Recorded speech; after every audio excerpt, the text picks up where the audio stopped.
clumsy me.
So courageous. Such a fine example of womanhood. I simply knew you wouldn't disappoint me. Or my husband. You see, His Majesty could never be satiated on his wedding day by one bride alone. Thank you, my new sister. I shall always treasure your company.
Much clatter. Born of ocean's mire, and death washed clean of dark desire.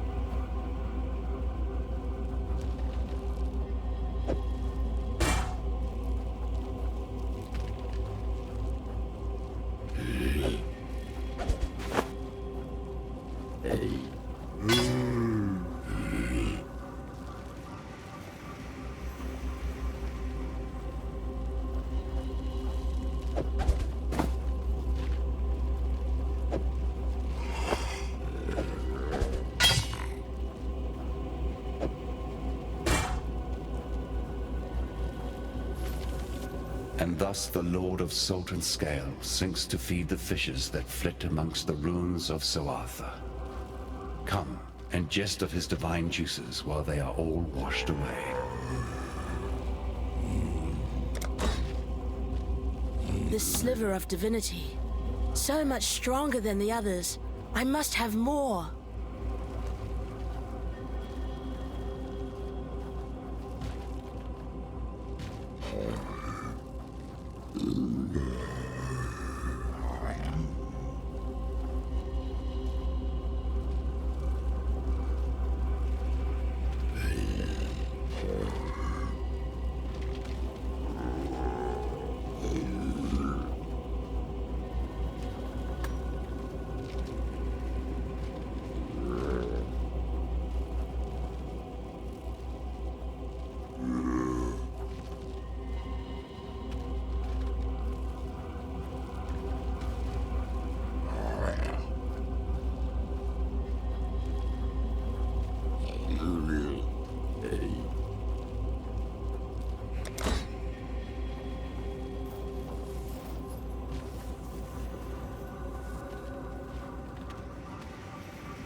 How did you? You're still breathing. Bloody barnacles on me arse. You, my new friend, are a legend of the high seas to behold. I tell you what, I've already done my bit getting you here, but if you're looking to sail onto Frisia, me and the Black Crest would be honored to take ya.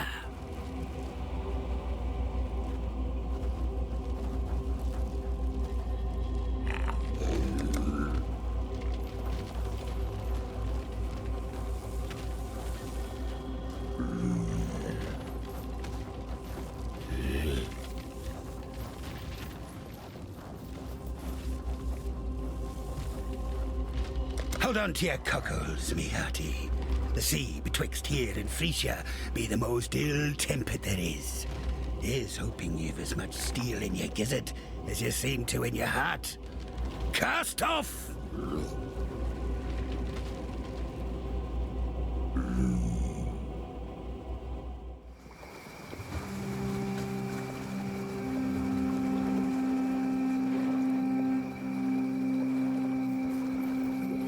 Judging by that rather curious ship and its aberrant captain, I imagine you had rather an interesting voyage here.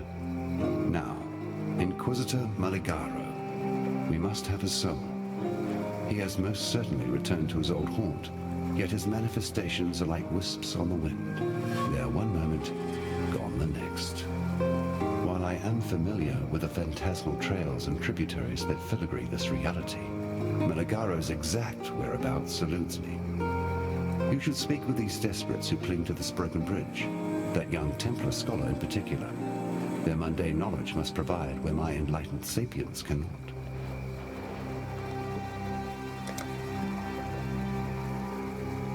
There was a time before the beast, bathed in the shadows of lost memory, when men and women like you could ascend. Through rareness of quality and the adoration of their people, these few could reach out into the quickening mists of immortality and grasp the power of godhood.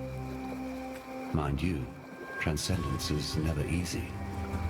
Like the pains of childbirth, it reeks of agony, tragedy, and sacrifice. The sacrifice most often being of one's humanity. That is simply the way of it. Those of us who seek the immortal throne live long enough to see ourselves become truly monstrous. Judging by that rather curious ship and its aberrant captain, I imagine you had rather...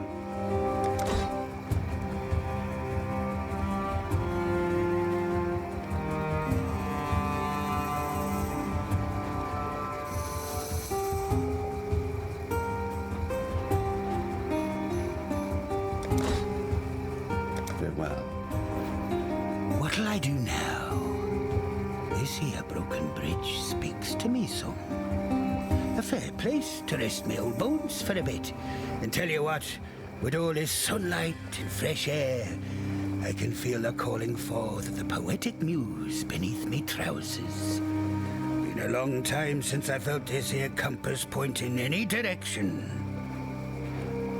Now, speaking of navigations and the like, a long time ago, I had me a nice collection of riches stuffed away in a lockbox. Being the stupid ass that I am, I buried the thing one eve when I was high in my cups. Can't for the death of me remember where except I knew it was near this broken bridge. The box has a silver locket in it. It holds the portrait of my late wife, Meredith. It's the last thing I have in this world to remember her by. If you happen across me, it's a bit of an embarrassing affair, truth be told. Thought I could return to the golden days, you know. Be a terror of the high seas like in my youth. Problem was, they'd all forgotten me. Those young blighters sailing about, they had no clue who I even were. Figured if I could complete another great feat, like slaying that sea bitch Mervale, maybe that'd earn me my respect back. Suppose I don't need to tell you. That girl is stronger than she looks. All it took were one slip of the old hands, and next I knew, the Black Crest wrecked against the coast, and I'm getting myself eaten alive by that hag. Peeled it. I know Lily be missing me something great, and it cuts me deep not to go visit the lass. Thing is, I reckon she should remember me as I was, not retch at the sight of the spectre I be now. Let the legend live on in her mind, I say. Think of the worst place ye can imagine. That's Pondium. Now think of the gods be damned best whorehouse you've ever had the pleasure of. That's Pondium. A pirate paradise full of bodies to stab, holes to fill, and devious liquor to imbibe. Brine rots control the whole island and make sure it lives up to the lowest of expectations. Can't imagine much has changed. Aye, them brine rots be a nasty bunch. Led by me very own flesh and blood, me baby sister Lucy. The rot mother, they call her now. Used to be that I were their leader, back when the brine rots were about one thing, and one thing only, raiding, pillaging, and plundering their scrawny black guts out. Old Lucy were me first mate, for years. But she got a whiff of the power that being captain could gain her, and mutineered me own sister. Dropped me on some deserted island off the coast of somewhere. The bitch. Took months to make it back to the mainland. That brine rot clan's been trouble ever since. Used to have some good old-fashioned pirate on her. And now, they're raving mad lunatics out for it.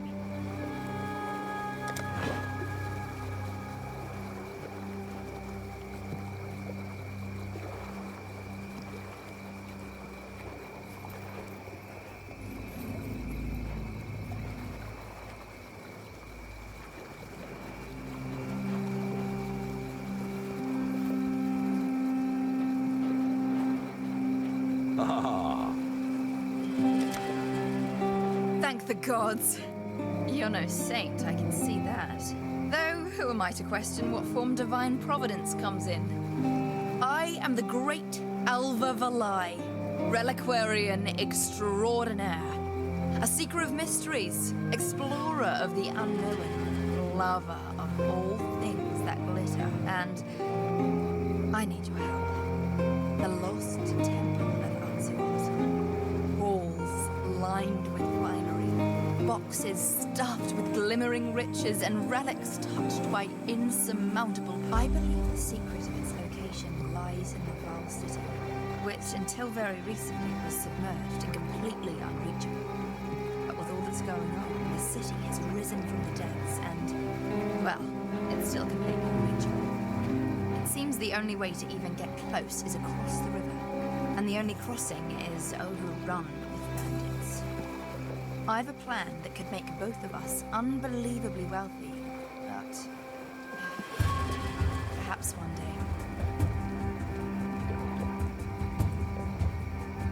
I believe the secret of its location lies in the Val City, which until very recently was submerged and completely unreachable. But with all that's going on, the city has risen from the depths and, well, it's still completely unreachable. It seems the only way to even get close is across the river, and the only crossing is overrun with bandits. Go make history. Ah, yes. You do seem to have a penchant for presenting yourself when times are at their most perplexing. It would seem that our Almighty has forsaken us. False deities from ages past now rise and ravage, while our blessed innocence remains as silent as the stones at my feet. So much for Templar propaganda, eh? Well, I suppose if we are to fend for ourselves, then I should answer your troubling arrival with our own most pressing tribute, the relic that washed ashore and started all the chaos. It was covered in ancient Val inscriptions. Symbols were much weathered, making them challenging to translate. Yet I did my best. The inscriptions spoke of the god Ralakesh. If this object somehow housed the spirit of that many-faced monstrosity, then I fear we are all in danger. Ralakesh was renowned for his penchant for subjugation and control. Please, I urge you to destroy this god before his strength and dominance grow insurmountable. Nip this divine threat in the bud, as it were. Our poor friend, Grust, has likely become Ralakesh's avatar in this world. At least his recent behavior would indicate as much. Yes, Relikesh, the god of many faces. I read about this god when I looked after the museum in Theopolis. It said he was obsessed with governance, in particular the control of humanity through our base animal instincts. He ruled over the citizens of one unfortunate Val city. Alas, the name escapes me. Yet I do recall that his experiments brought his subjects to the brink of extinction, and that he was forced to enslave many a primitive Asmerian of the time so as to repopulate his domain. Though it started with a few mumblings in his slumber, then long forays into the wilds, searching for relics of a distinctly arachnid nature. I thought it a natural extension of Silk's eccentric persona first. Then came the sleepless nights studying those relics, the fevered recitations in broken varnish, the strange 8-phase rituals. Then one night Silk gathered his collection and scuttled off into the darkness. A fascinating case that flies in the face of all that is natural. Whalem is undead for sure. Something we have in spades in Rayclast. But a sentient, reasonable ghost? Now that is rare indeed. When we talk, I feel as if I'm staring into the breach, witnessing that which man was not meant to know. I have theorized about what animates the pirate's essence, how he manages to manifest on this earth once again. I think I shall compile my observations and speculations into a book. Yes.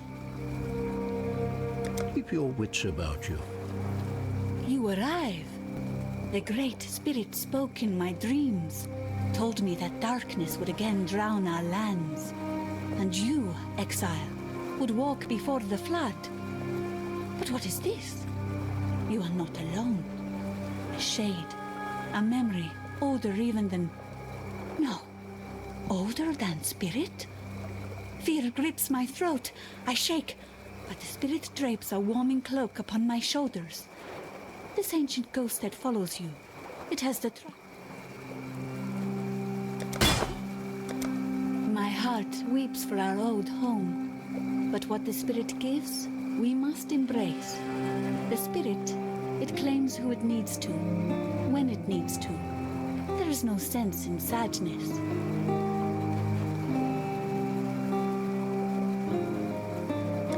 I watch Silk for many days, scurrying to this old Val stone, scurrying to that old Val ruin, always muttering. He talked and talked and talked, yet I heard no one answer. The spirit warned that I should stay away from him. It pained me. Silk is my friend, yet I must listen to spirit. I go from Silk's side, and now he is gone from mine. I do not know where Silk go, but I see him in dreams. He is caught in great spiderweb that stretch into darkness. And that spiderweb, it is full of bones. More bones from more people than I ever see in my life. If you find Silk, please, free him from the web. Don't let him become bones like the rest.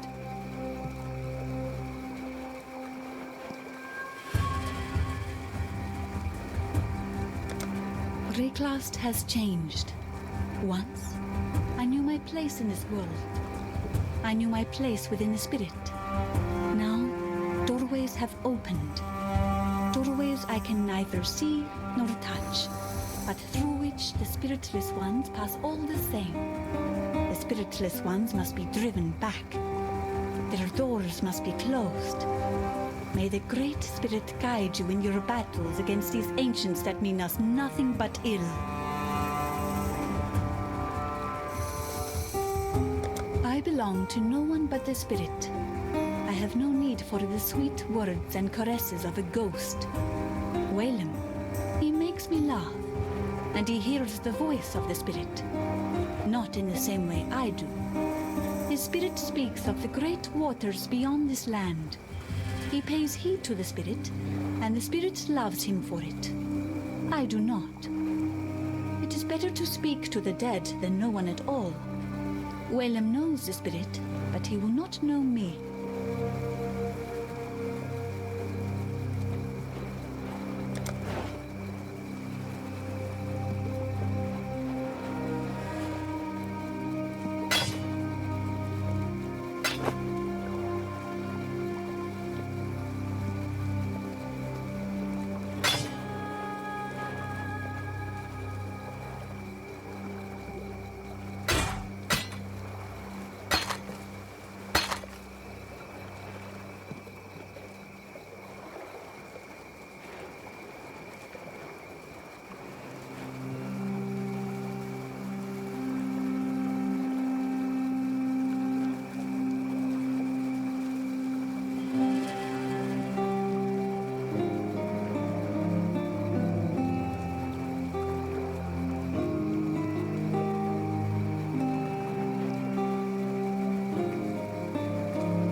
Goodbye.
Hello.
Be kind if you can.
Turn your back for the barest moment and Rayclast bites you in the proverbial. I imagine that's how you're feeling upon visiting us this time. It's how I feel about now. I'm afraid that the Inquisitor's spirit has indeed returned to the Chamber of Sins.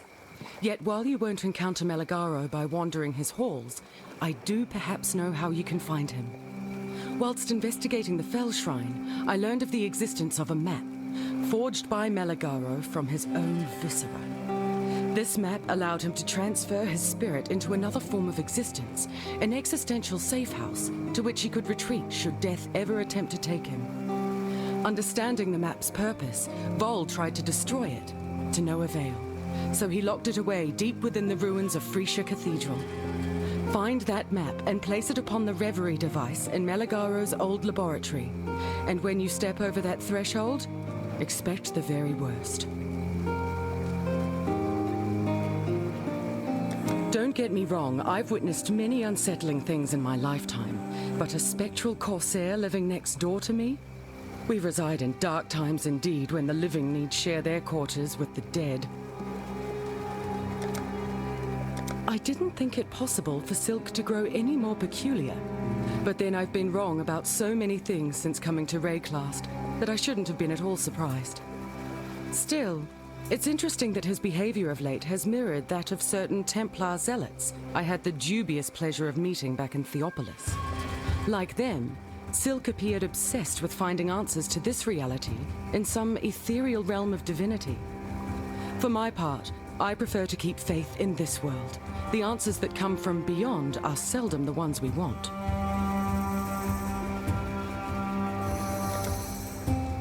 My poor Groost. A kind man. A strong man. And now... I begged him not to meddle with that relic. It washed ashore after the earthquake, and Groost simply had to know whether it was a danger to us. To me. The unholy thing within that device. It possessed Groost, turned him into a monstrosity. We fled the village, and as I turned back, I saw he was killing them. The stragglers, killing them all, even the children. My Groost is dead. That thing that has stolen his body. Please, destroy it. I'm aware that you and Groost had something of a commercial relationship prior to his accident. As is the Asmeri custom, Groost's few possessions have now passed to me. I'm by no means the warrior he was, yet I know my blades and bows well enough. At least it's something I can do to honor his memory, and to keep my mind off things.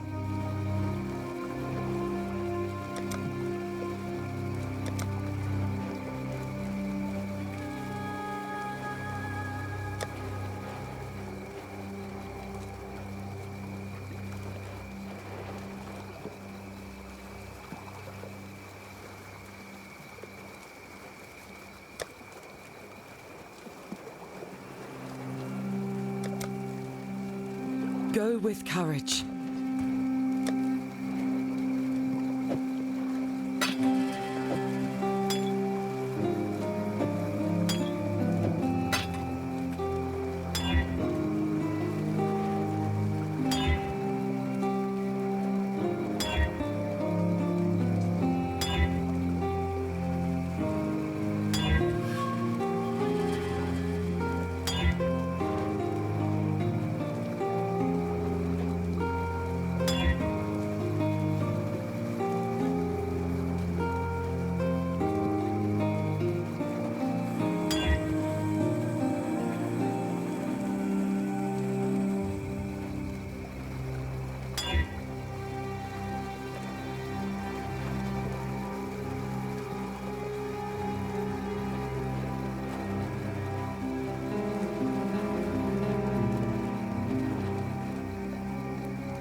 My help is yours.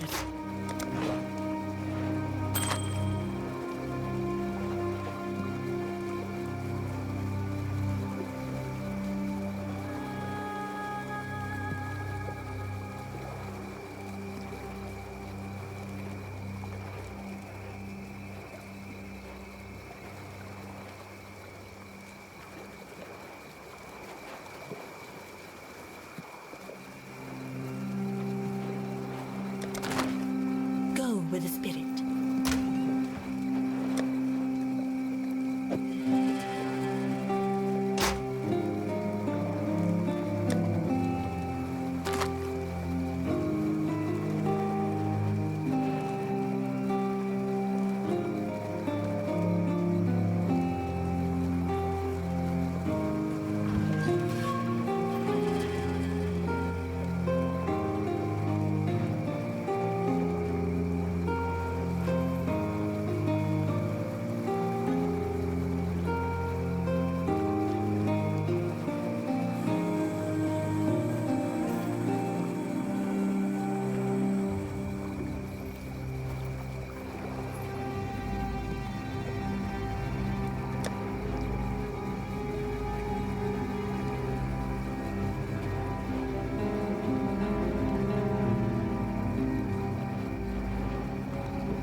Black Crest.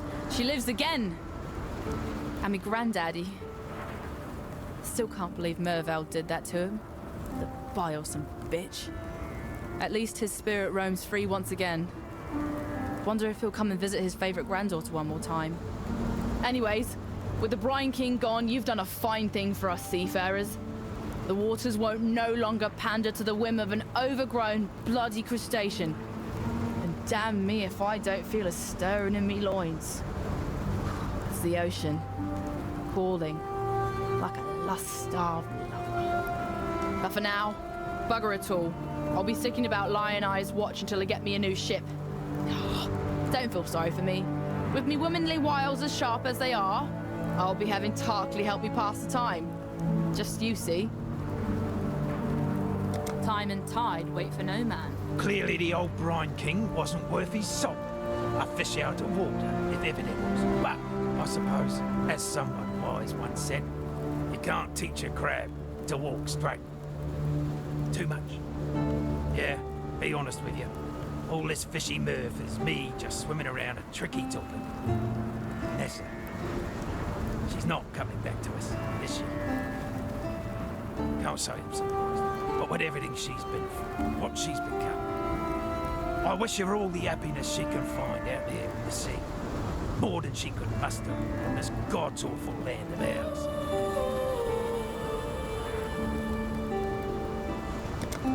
You've the deck of the mighty Black Crest under your feet, and old Whalem himself to man the helm.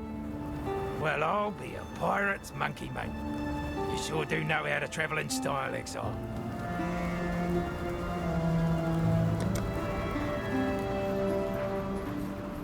I'd hoped for a chance to see Nessa again. Dreamed it like some poor bloody child believing in fairy tales. No, she's not one of us anymore. But at least she's not like Mervale either. Can't overlook a mercy like that. Who knows? Perhaps Nessa is better off this way. Not like this is much of a home to come back to anyway. Look, I know you did what you could. And for that, you'll always have my thanks.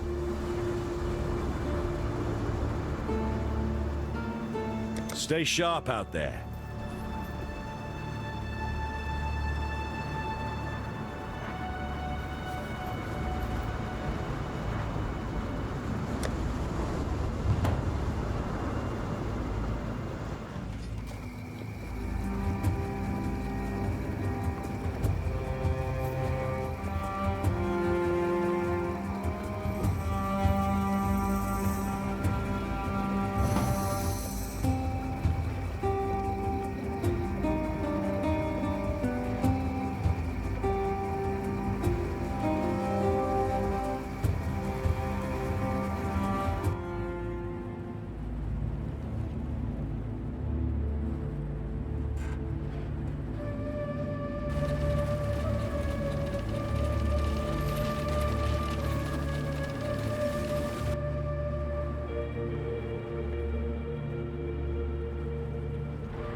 I like you better this way.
is yours.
Much clutter.